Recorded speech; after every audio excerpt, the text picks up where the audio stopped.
Right, actually, viewers, got a little bit ahead of ourselves. Basically, flush the block out because I didn't show you. And I also replaced the core plugs, and I didn't show you. But I didn't do all the core plugs, so I'm going to do this last one. Hopefully, if I can get it out like this without going back into the block.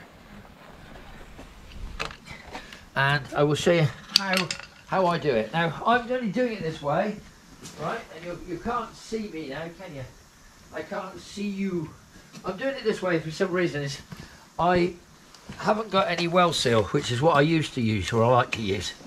Now, we've cleaned that out, as you can see. And remarkably enough, we've actually sort of flushed through with all, you name it, we've flushed through with it. Now, they're not too bad, that core plug, as you can see. It's rotten. It's actually quite nice. It doesn't really need to be replaced.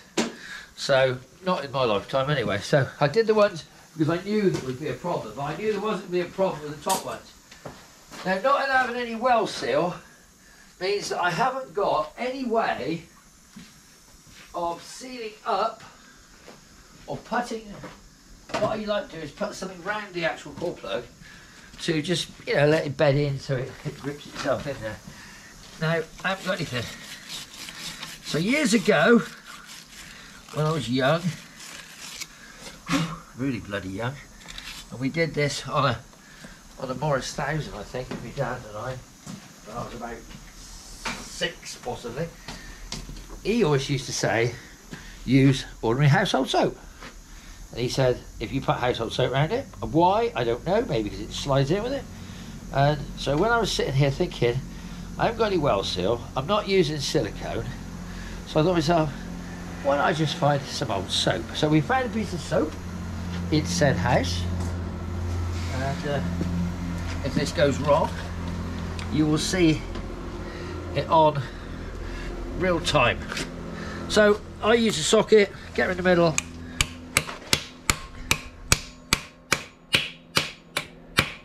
can't actually get a good enough slap on it.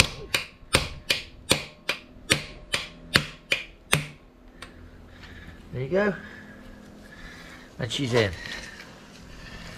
So, here we go. Core plug in, core plug in, core plug in. Right, all the core plugs are done. And I'm not going to bother doing the other ones for the simple reason is I don't think I need to. I think the reason is, I think they've been done fairly recently, and I get the feeling the only reason that they were very, very corroded was because the engine had been stood for a while. The core plugs I took out weren't bad. I mean, they're not that, obviously, that one's not that great, but they weren't that bad, so I could have got away with them. So, as it is, I'm only doing the ones that I've got to. Main reason because I don't enjoy doing things like this. I hate cars. Did I mention that? I'll break the roof cars. I'm only here for the beer, as they said. Who said that? Somebody, didn't they? Yeah, so, quick look at the front of the car now, because we've gone from the engine to core plugs. We still haven't sorted on the gearbox, but I've explained to my young son assistant, we've got to sort these things out. The bulkhead transfer pipes, aren't they lovely? These ones are actually clear. I found about loads of them, but they're all blocked up inside. So second hand wise, we're using them. But I'm sure the eagle-eyed people will see that I actually didn't put the hole in. When I just repaired the bulkhead, I did a hole for the pipe. So the long transfer pipe isn't going in there, it's going to be external. I'm going to take a bit of copper tube in and come straight through. So, that's that. I don't think there's anything else to show you guys, because obviously the next time is the engine fitting. Look at there, there's a box of entrails for the gearbox. No matter what gearbox I use, no matter what gearbox or whatever bell housing attachment or gearbox I use. So I've got a choice now. I've found a compact A1 in stock with overdrive, and I've also got the 5-speed, but I've got another 5-speed. I've got 3 5-speed boxes, so I'm not certain which, but only one set of gear levers. So I'm not sure which one I want to use. At the moment, I'm sort of going down the line thinking I'll put the overdrive gearbox in because it'd be so much easier, because I have actually got the pin and the plate for the overdrive box. So that might be easier. The prop shaft's the same. So I think this is hard enough This has been hard enough, as people would say.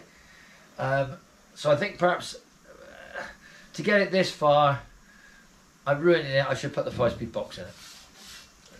So it's all right. I used to be certain, but now I'm indecisive. Or was it? I used to be indecisive, but now I'm not certain. Yeah.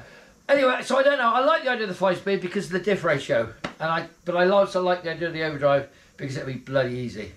So I think I'm possibly going to go down the road of actually using the overdrive, but we'll see. You'll be seeing.